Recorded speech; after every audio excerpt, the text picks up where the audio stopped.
a very busy afternoon at the MNT. And because it's a very busy afternoon, it's because we have to do publishing day. And publishing day is nothing more than we do when we go publish some books over there, and we do many selected cocoon. And really, publishing is most easy than anything else. Now, today we need to go to the Bimby Drudges today, and the Bimby Drudge has some very fair auctioning. And that will be Needle tomorrow afternoon when you come tomorrow afternoon. And we will go downstairs because I have chorus with the paintings for 10 to 15 minutes. And then we have to do publishing day. Now, we're going to do chorus first because I was going to do second, just they're almost done being open, so I don't want to do it when they're still closed, okay? Now, any reminders? Yes, it will be fairly loud, okay? Now, if it's fairly loud, there's earplugs because the Bimby Schooners' twin sister is going to be there. Everyone's going to be there that isn't a chorus. I have to take chorus, and the paintings are waiting for us downstairs. Okay, now before we go, I need to remind you a few things, okay? I need to remind you something about housing of Unge. Now, housing of Unge is not a personal and critical idea, but it needs someone to be helpful. So what we're going to do is we're going to go back, and then we're going to do a regular thing. And then we're going to come back here. Now, I have thousands of books, and believe me, one of my books is going to be about shekels. I know you've all seen this thing before. This is like a grand matchhood shekel hood. And if you didn't want to have it right, you could open it, play the game, and inside is a book. And we're going to get to play the game at the end of the illustration. So we need to line up here in a few minutes. I need to remind you one more thing. Now, the other thing is, if you misbehave, Joseph Miller will be not afraid to take you downstairs, which will go down there first, because I have to take course, okay? With my gallery performers, my theories, and my things. Well, my theories are just going to watch. Okay, now we all need to get lined up because we need to go to downstairs because I have everything set up down here. Okay, so why don't we go? I need to just drop this off on the way, okay? So is everybody ready? Okay, come on. Okay, now why don't you go downstairs? I'll be right with you. I just need to put this away. Okay, never mind about that. I'll pick it up later. Okay, so now we can go downstairs. Now, I need you all to sit down. We're just doing random songs today, okay? Just regular songs, okay? So I need you all to sit down. You can listen for a few minutes before we need to go and do our illustrations, okay? Okay, paintings, are you ready? Did you find a seat? Okay, very kind. Why don't I start, okay?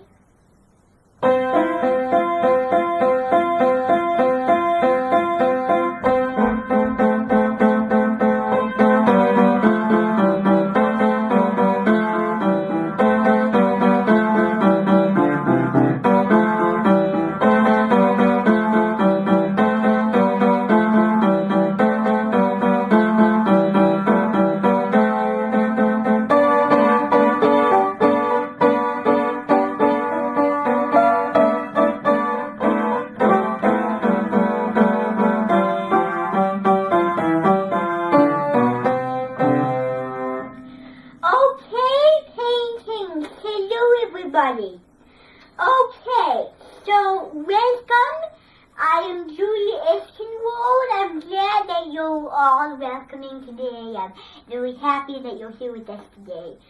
So, now, the first song that we're going to do is we're going to do as really as play, okay? So remember how you sing the song, okay? So let me start playing it for you, and then you'll sing the song. So let me sing it first, and then you repeat. As weary as clay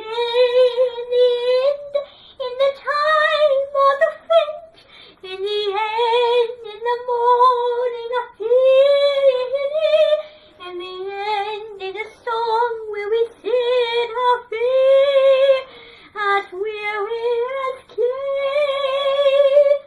Okay, so that is the song. So now you need to repeat it on the keyboard.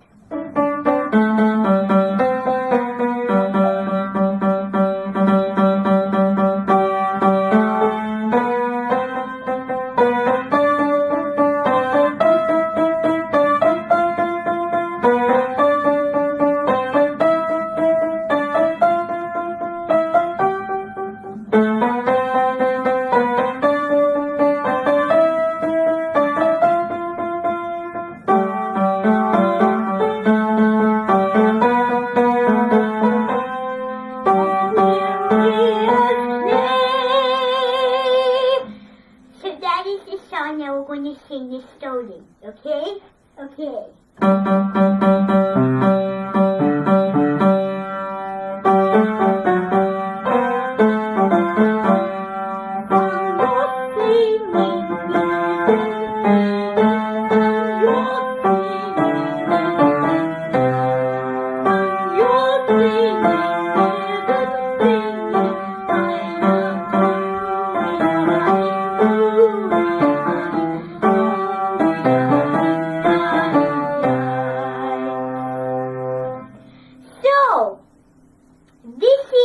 That's the starting.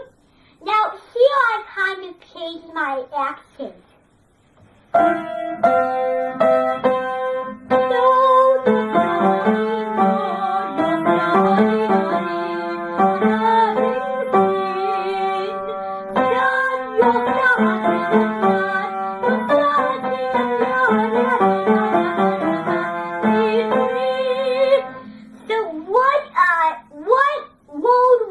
Changing my accent. You're right. I was changing yo to yo. Okay? I'd like you to listen again.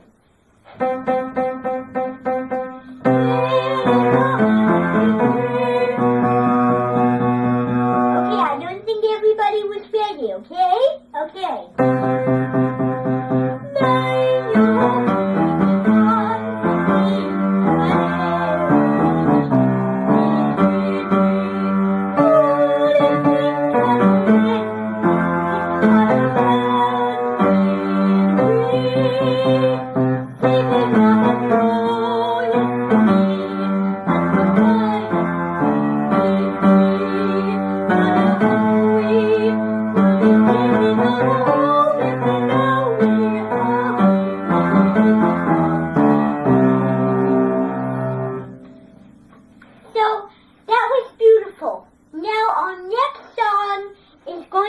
Wise and Old, okay? So why did I play that? I know you probably know Wise and Old, okay?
I'm young and old and young and wise. I'm young and old and young and wise. I'm strong in might and strong in might, wise and old. Okay, so that is the song. And then this is the story, remember.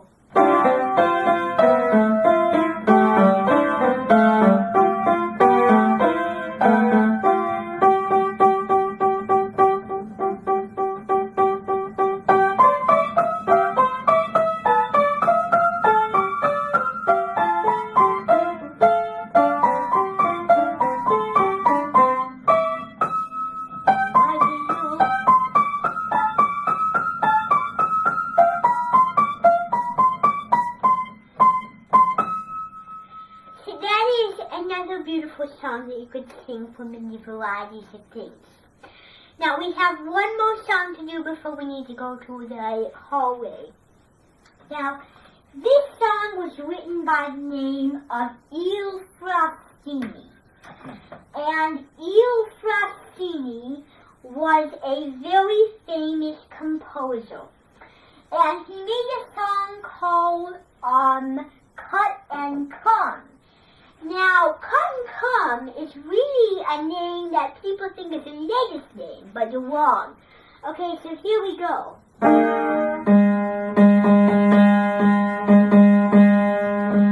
I'm sure you did this before. Okay, everybody, is everybody ready? Potato.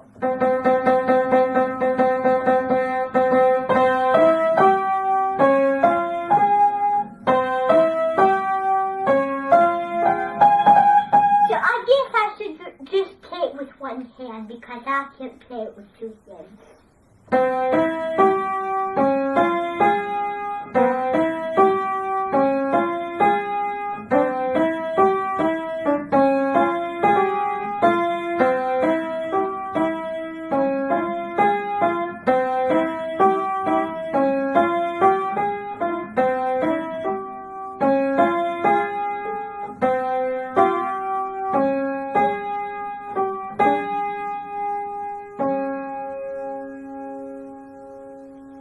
That was very pretty, okay? And on how you do that, okay?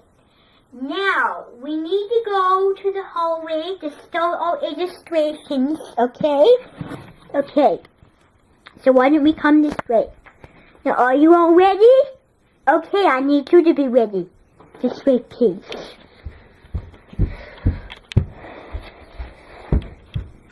Okay. Now, why don't you all sit down? I'll find somewhere to put this. Okay, there we go. Now, I need you to come sit down. Now, today is our big day of books. And the reason I say books is because these are books. Now, these are books about Wally Polly. There are also books about One Snowy Night. Now I'm going to read a few to you, and then we're going to converse about them. Okay, with my Tiger Journal. So, now, this is a book about Froggy, and this is another book about Vero. This is Rabbit and Coyote, okay? Now, I'm going to read you the story, and then we're going to write something down on my journal, okay? So, I'm going to read it to you, okay? This is how you do it.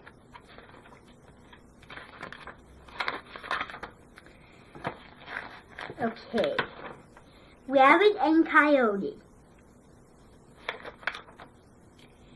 This is a story from Mexico my mother told me.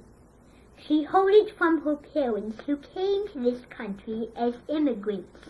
Soon after they married, they worked very hard and they had 2 children. One of them, my mother, is now an engineer. The other, my uncle, He is a teacher. My grandparents told me the story to their children, who told to their children, and I will tell it to mine. Like my grandparents, the immigrants, this story has traveled far from its home. Who knows when it started or where it will travel next? Now, when people in this country look at the full moon, they see a face of the man of the moon, they call him. But when people in Mexico look at the same moon, they see a rabbit. I will tell you how the rabbit got on the moon.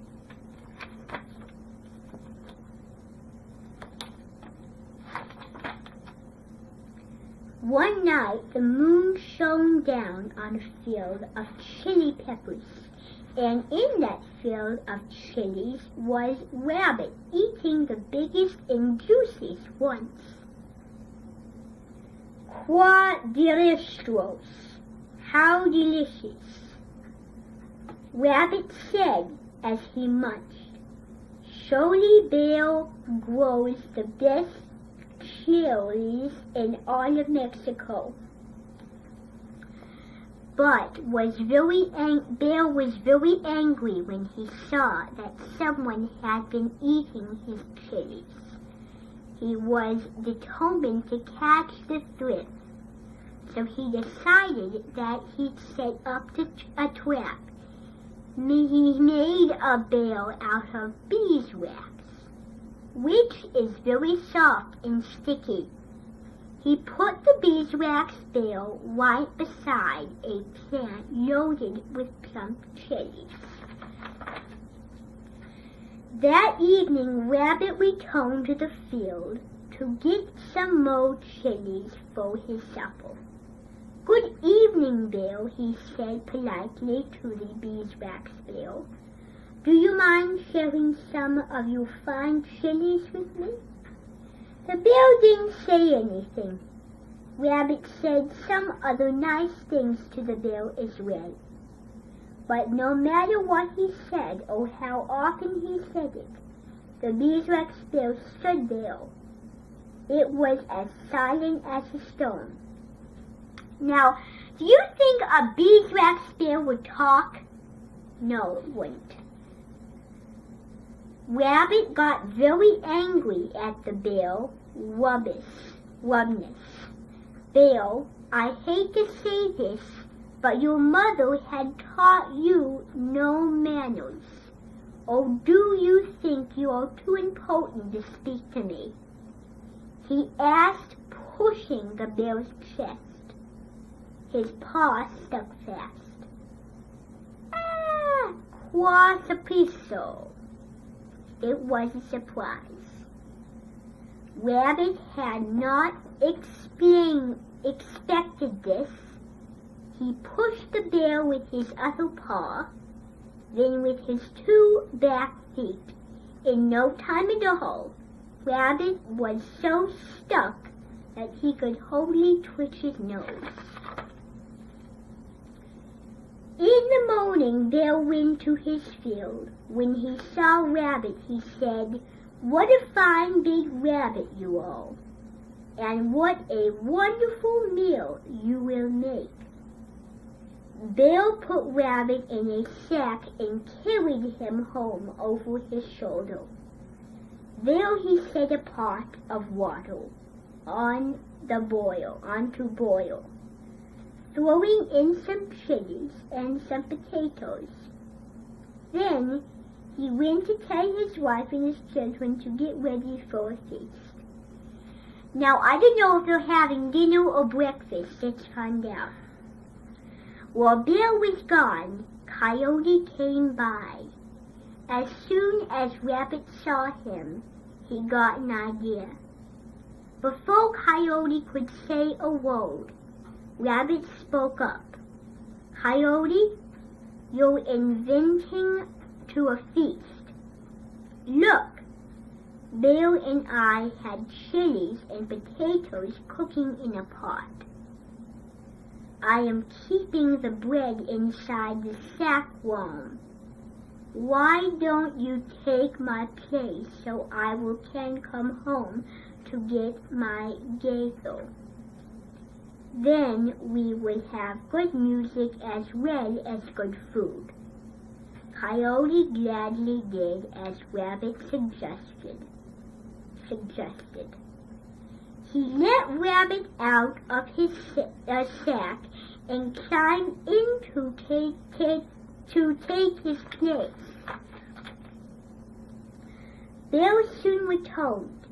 When he saw that Rabbit was gone, he was very angry. Coyote, you put your nose where it does not belong. I will teach you to mind your own business, he said. Then the flung Coyote into the pot of water. As you can imagine, Coyote jumped out of the pot like a shot. He ran off, very wet and very angry. He vowed not to rest until he found Rabbit. Soon, Coyote came to a hill. On the hill was a rock, and leaning against the rock was Rabbit. I've got you now, Coyote said. But Rabbit said, Oh, I'm not going anywhere. Can't you see that if I don't hold back this rock, it will roll down the hill and crush like villages? Here, you take my place while I go for help. Coyote wondered if Rabbit was trying to fool him again. But then Rabbit said, Hurry! There's no time to waste. So again, Coyote took Rabbit's place.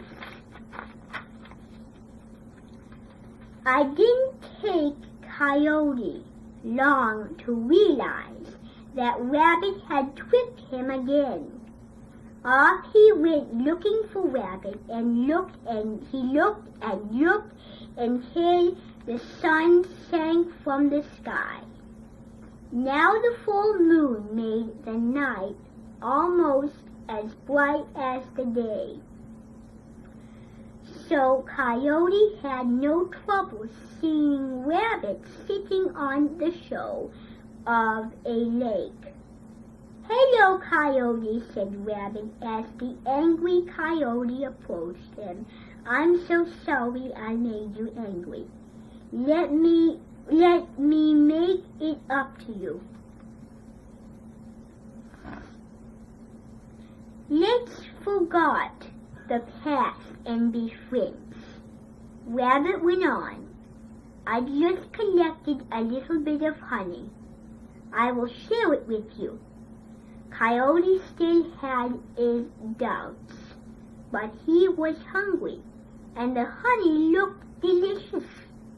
So he sat down to eat with Rabbit. In fact, the honey was so delicious that Coyote almost ate it all up. Then he felt bad that he had taken most of Rabbit's honey. Don't worry, said Rabbit. There is more honey right there in the hole of a tree. Just reach in and get a full jar for us. There's nothing to it. Now Coyote had never collected honey before. So he just grabbed the jar and dumped it deep into the hole in the tree. He filled the whole jar with honey, but suddenly something stung him. Then something stung him again. Before he knew it, he was covered with bee stings. They really hurt. Rabbit had tricked him again. Rabbit was a smart fellow. He knew Coyote would never forgive him now. He knew he had to go far away from Coyote. Luckily, deep in the hills was a ladder that reached the moon. The world's greatest engineer must have built the ladder. Rabbit knew just where the ladder was. Up the ladder he hopped, and it took him almost a night to get to the moon. From way up there he looked down. There was Coyote still hunting for him. Rabbit laughed. Coyote heard him and looked up when he saw Rabbit. He howled with anger. He began looking for a way to get to the moon. To this day, coyotes roam the hills looking, and to this day, Rabbit sits up there on the moon laughing. Will Coyote ever find the ladder? Qua suppose. Who knows? Maybe, maybe not. If he does, watch out, Rabbit. Until then, Coyote will never stop roaming the hills and howl at Rabbit up on the moon. The end. Now, what detail did you learn from this story? Because it was a long story. Now, I hope you were listening. Yes, you're right. Well, it was a very good story. I enjoyed, and it was wonderful. And one of the most interesting faculties of that was that he could find his way towards the moon. Okay, so that is that story. Okay, now, these stories here, this is another good story of mine. This is something called One Snowy Night. Okay, that's what this book is called. Snowy Night. So now what we're going to do is we're going to read this book.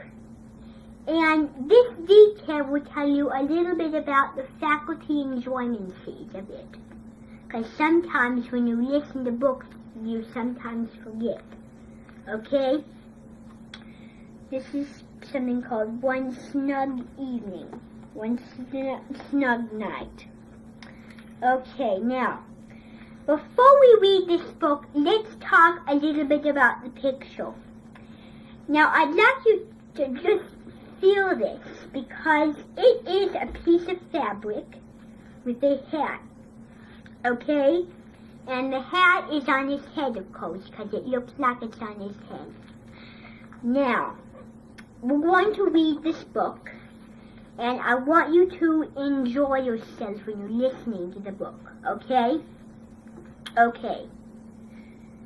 The cold wind woke little hedgehog from his deep winter sleep.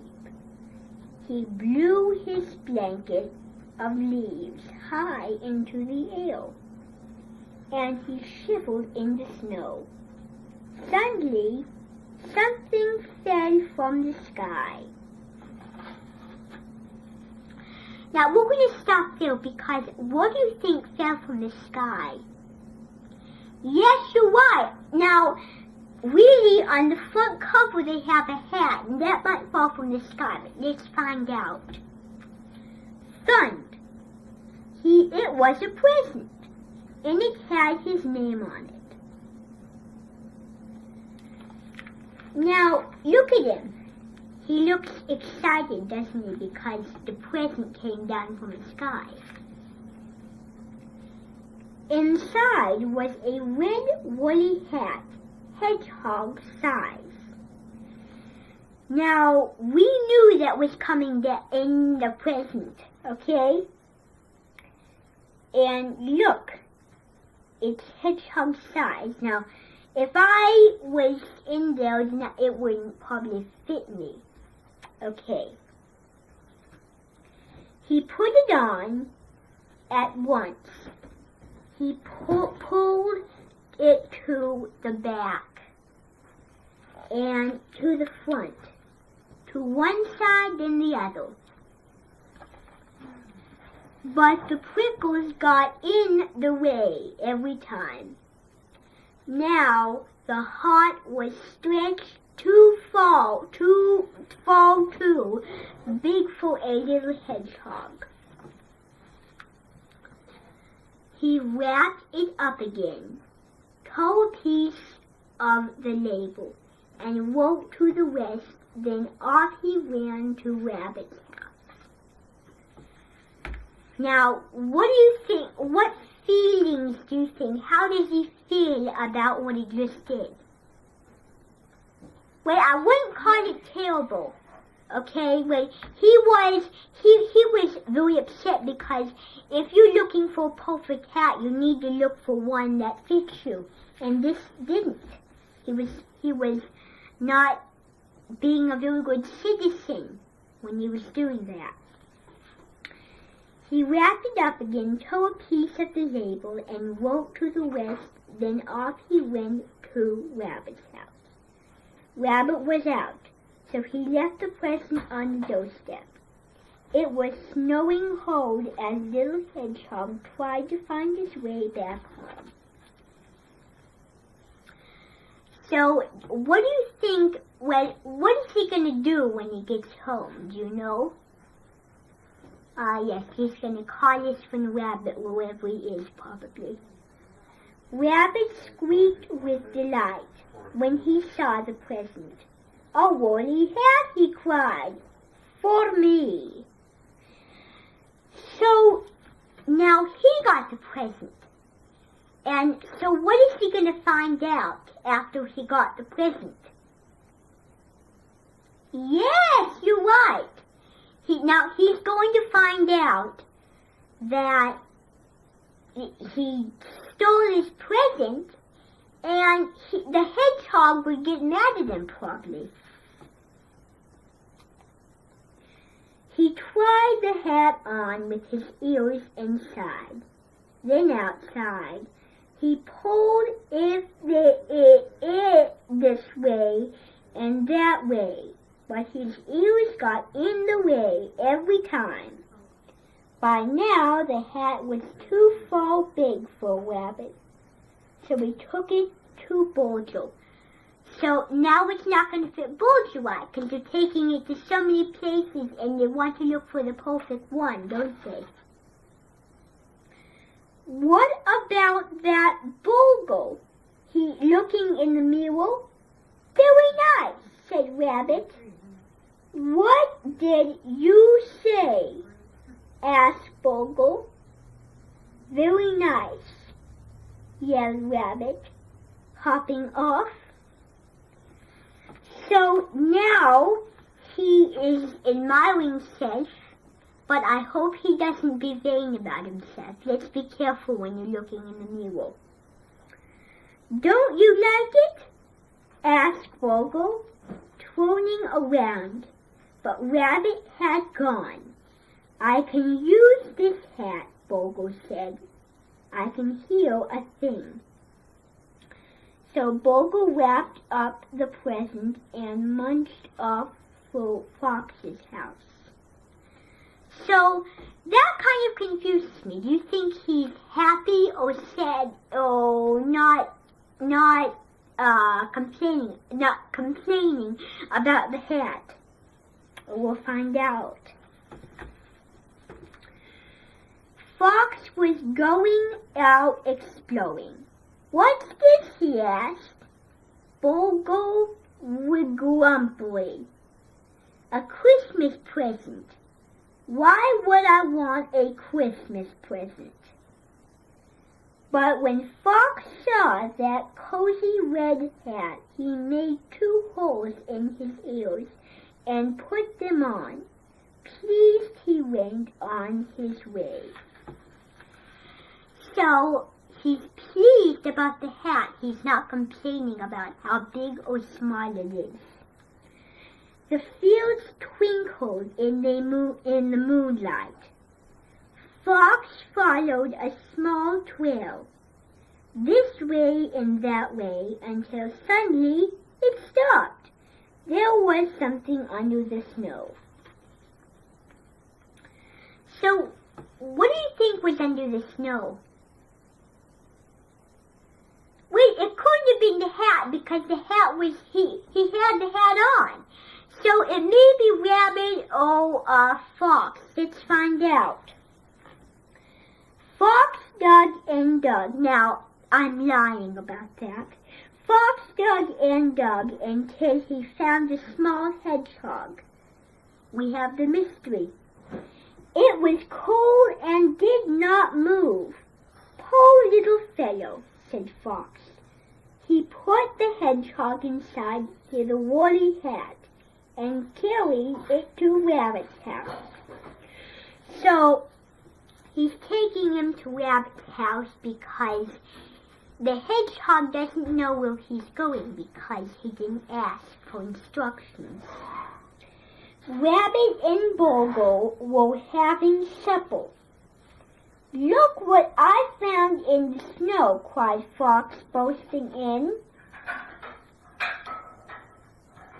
So now we know that he is looking for something. It's my friend, Little Hedgehog, cried Rabbit. He must have gotten lost home in the snow. Hello, said Little Hedgehog sleepily. Oh, this is such a lovely warm blanket. Said Bogle. I think the woolly hat is just right for Little Hedgehog. Merry Christmas, Little Hedgehog. They all cried, but Little Hedgehog was fast asleep. Now, the reason it said they're crying is because they're happy, they're not sad for Hedgehog. So that's the end of that story. Now let me read the back to you. One snowy Christmas, a cold little hedgehog wakes from his winter sleep to find a present from Father Christmas. It's a snug, woolly red hat, just what he needs. But when Little Hedgehog tries to wear the woolly hat, it prickles. Get in the way and it won't fit. Then Little Hedgehog has a wonderful idea. Okay, so that is that story, but there were also other books. And other books such as chapter books. Now we don't have time to read chapter books to you. Now we have a Thomas book. Now this is Thomas and the Great Discovery. Looking at the pages. Okay, basically that's what it is. Okay, so we can read this book. And then we're going to go in the sunroom because I need to have you write some things out. Okay? Okay, here we go. So this is Thomas and the Great Discovery. Thomas and the Great Discovery, it says. It was a beautiful day on the island of Solo. Thomas was high in the hills, bringing some freight cars to the wharf. And an unfamiliar junction, he saw an old overgrown track that looked like a shortcut. Soon he was rattling down the steep track. No one had been down here for a very long time, he huffed. Then Thomas gasped, visiting fireboxes. Now that's a Thomas expression. Now, let's stop there for a second because I want to tell you something. Now, he's surprised because that town was Great Waterton. I've read this book before when I watched the movie before, and it says Great Waterton. Okay? Let's find out. He had arrived at a station.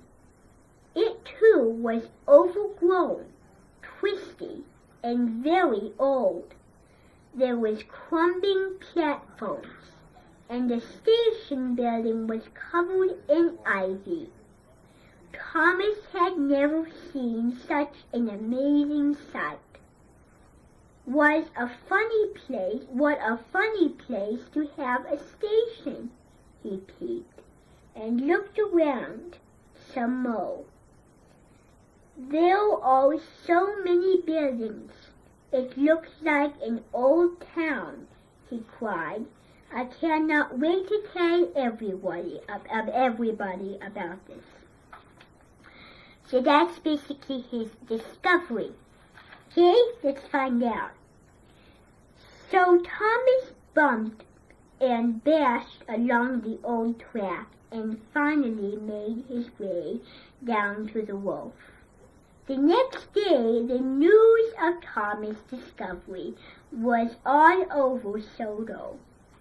So Topham Hatt wanted to visit the hidden town at once. So he's excited to go there, isn't he? Thomas, you made a wonderful discovery. This was the town of Great Waterton, with steam engines first came to Sodo. So Topham Hatt said, this was an important town. It was called Great Waterton because the springs here provided water for everybody on the island.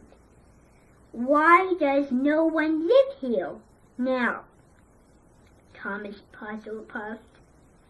The springs ran dry, and the people left to live in the new towns.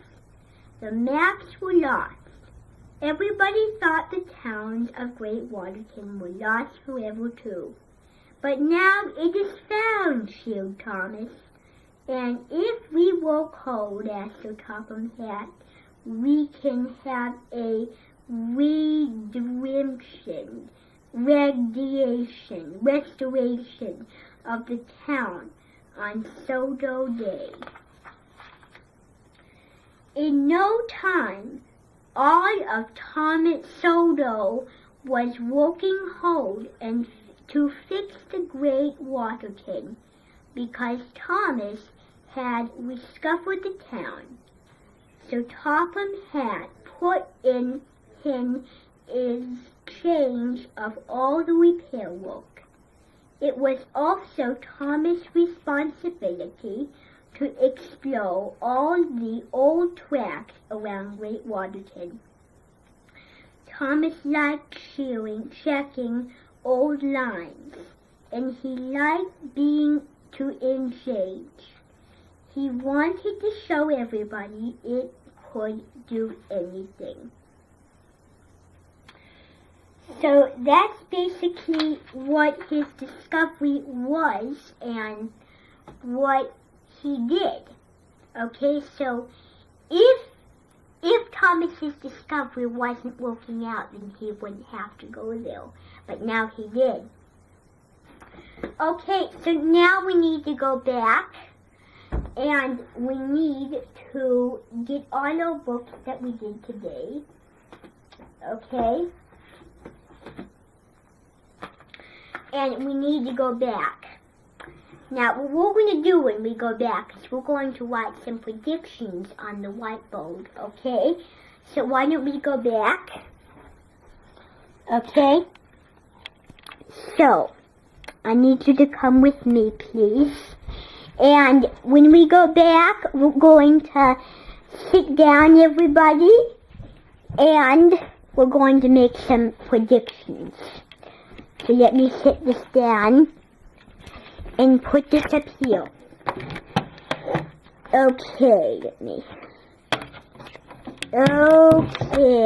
let me just get it organized.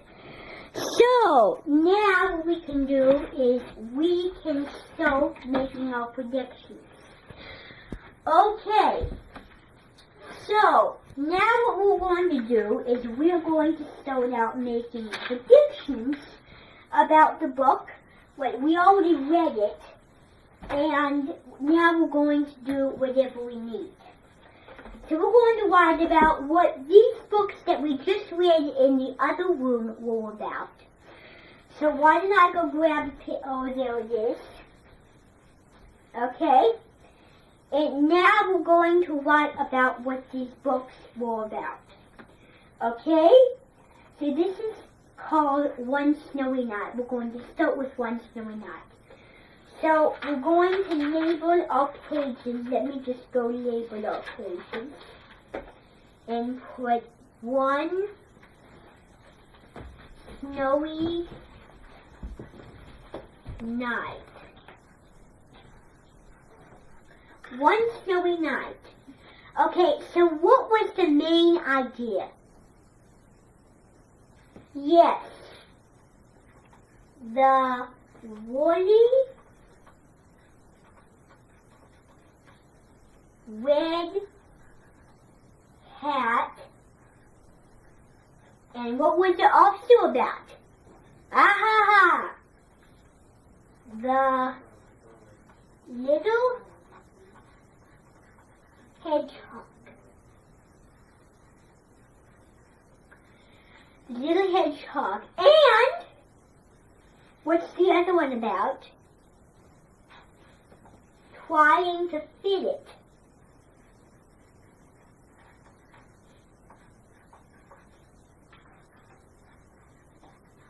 It on the hedgehog's head. Now, what was his friend's name?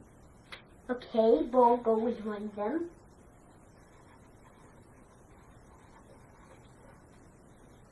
And Fox, Rabbit,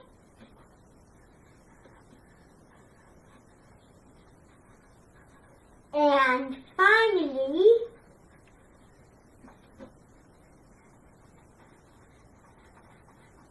Hedgehog.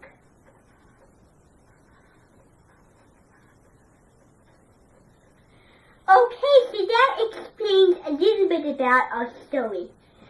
So we have One Snowy Night, the woolly red hat, the little hedgehog, trying to fit it on the hedgehog's head. Badger, Bogle, Fox, Rabbit, and finally, finalmente, Hedgehog. Okay, that's our details about that book. Now, what about this book? Where is it? Let me see. Okay, Rabbit and Coyote. Okay, Rabbit and Coyote. So, what was the main idea? What was the story called? Oops. We all make accidents.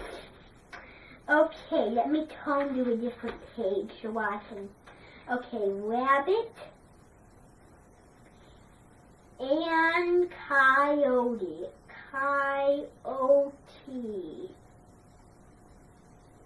Okay, now what was the main idea of the story? Okay, the chilly moon. Now, not chilly moon like it's chilly. Now, there's three kinds of chilies. The first one discovered was the coldness. The second one discovered was the food. The last one discovered was the pepper. Okay, so now what we're going to do is we are going to make another. So what are the main characters? Rabbit and Coyote. Everglades Rabbit and Coyote, as far as I'm concerned. I-O-D. Rabbit and Coyote. Okay. Now, what were they, what was the problem? Yes, that was one of the problems. He was mad at the beeswax bill. He was mad at the beeswax. Oh, sorry, I stuttered. Beeswax bill. Finalmente. Okay, now let's turn further into the story.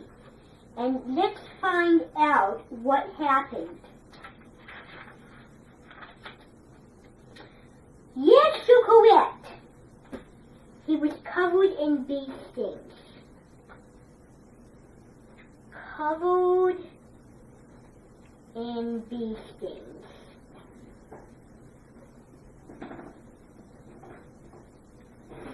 Okay, that is that story. Now we have to get to the great discovery story. Alright. The great discovery. You could put the greatest discovery ever, but I choose to just put non-descriptive. The great, yes, I am descriptive, yes, but I just want to make it great today. The great discovery. Discovery. Okay, now what were the main characters? Thomas and Sir Topham Hatt.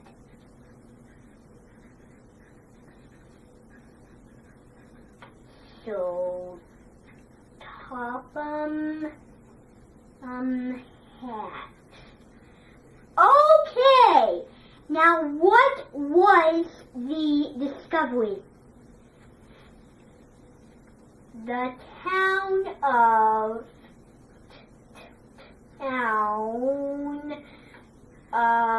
Great Waterton.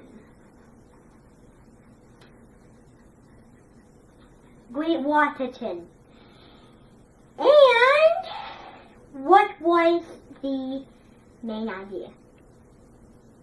Yes, the discovery.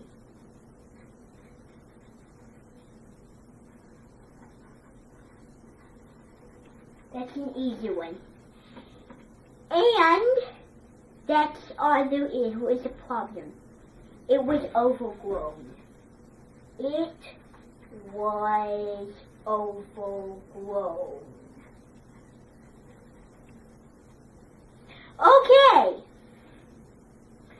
Those are all 3 stories written. I have one more here today.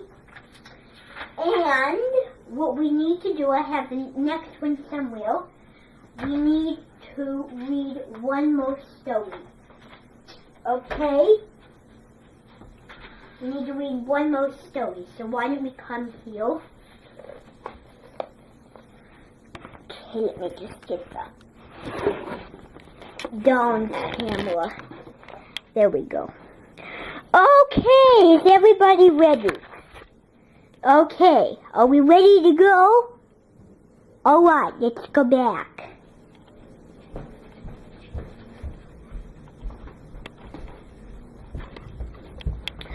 Alright, let me set this down again. And now we need to read one more story. This is going to be a brief one. This is called, let me see if I can find one. We're going to read Snow White. Now, I know I've read Mirror, Mirror on the Wall. No, it's not actually Mirror, Mirror on the Wall. This is actually Snow White, Mirror, Mirror.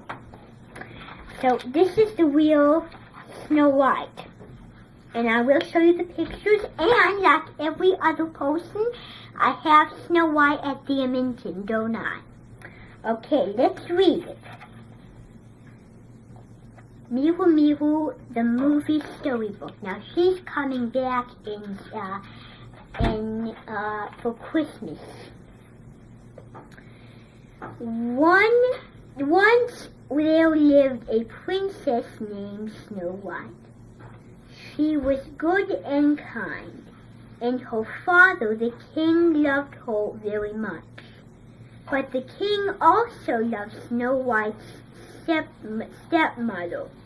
The beautiful queen was jealous of the princess, and when the king disappeared into the dark woods, never to be heard from again, Snow was left to be raised by the woman who disliked her most. She's not going to be very nice, is she? Snow tried to stay out of the queen's way. But when the queen hosted a fancy costume ball, Snow simply had to attend. And there she was stripped of her feel to be a handsome prince. And he gifted Snow a long dance floor. The bliss, I have disappeared in a long time, she said. The prince smiled. Well, it is to give you a plenty of practice this evening. Snow looked into his eyes and knew she had found her once true love. Now they're going to marry, aren't they? Because she loves him. Remember the beloved story of a queen and a wife when they get married. The queen was famous. She had decided to marry the prince himself. Get her out of here, the queen shouted to her guards. She's not very nice, but she looks very pretty. Snow struggled as she was dragged from the castle. The queen smiled. Come now, Snow, she called. It's important to know where you have been. Okay, I guess she's not going to have a good time, is she? Snow found herself banished to the dark woods. She became very frightened, and she ran. The forest seemed to come alive until the shadows crawled along the forest floor. Soon her fear whispered her, and she fell to the ground. She's not in good balance right now, is she? But just when all seemed lost, 7 small men came upon the princess. They carried them home and watched over her until at last she awoke. The queen sent me out here. I have nowhere to go, cried Snow. She's lost and concerned, but happy people found her. The dwellers introduced themselves to Snow. Their names were Grin, Butcher, Handcuff, Sharp, Wolf, and Nippon and Glove. The donkeys rolled and decided it let Snow stay with them. Snow concerned to tell her a sad story. Even lost father, the kingdom, and the men I love, cried Snow. And I'm not strong enough to stand up to the queen. So she's too afraid to do that, isn't she?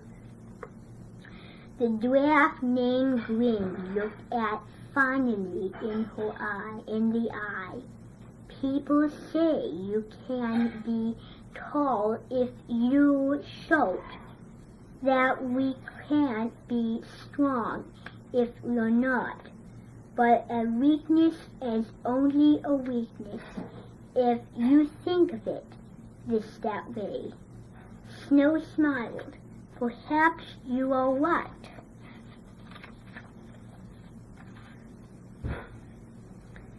Back at the castle, the queen tried to make the prince fall in love with her by slipping a log poking into his drink. He took one sip and immediately began to roll around the floor and nip off her heels. The queen was confused. She checked the pony's label. "Puppy love," she cried. "What am I supposed to do with a puppy?"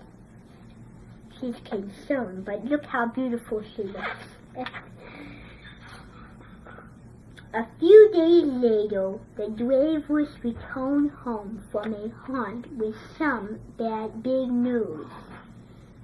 "Snow," called Grin, "you won't believe who we've caught in a trap." Snow came running only to find the prince tied up and weeping. "Please take me back to my precious queen, I beg you," she cried. Snow was stunned. Could the fool be a man she had fallen in love with? Well, let's find out. We'll see.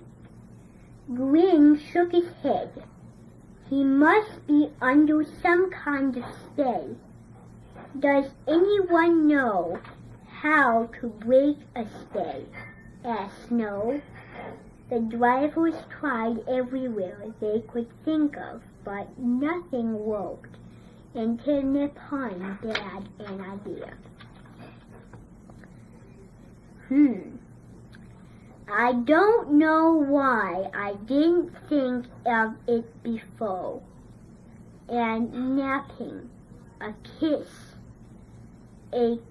kiss of true love is always what frees someone from a spell." And as Snow knocked down to next the prince and closed his eyes, "Softly," she whispered, "come back to me, please." And then she kissed her.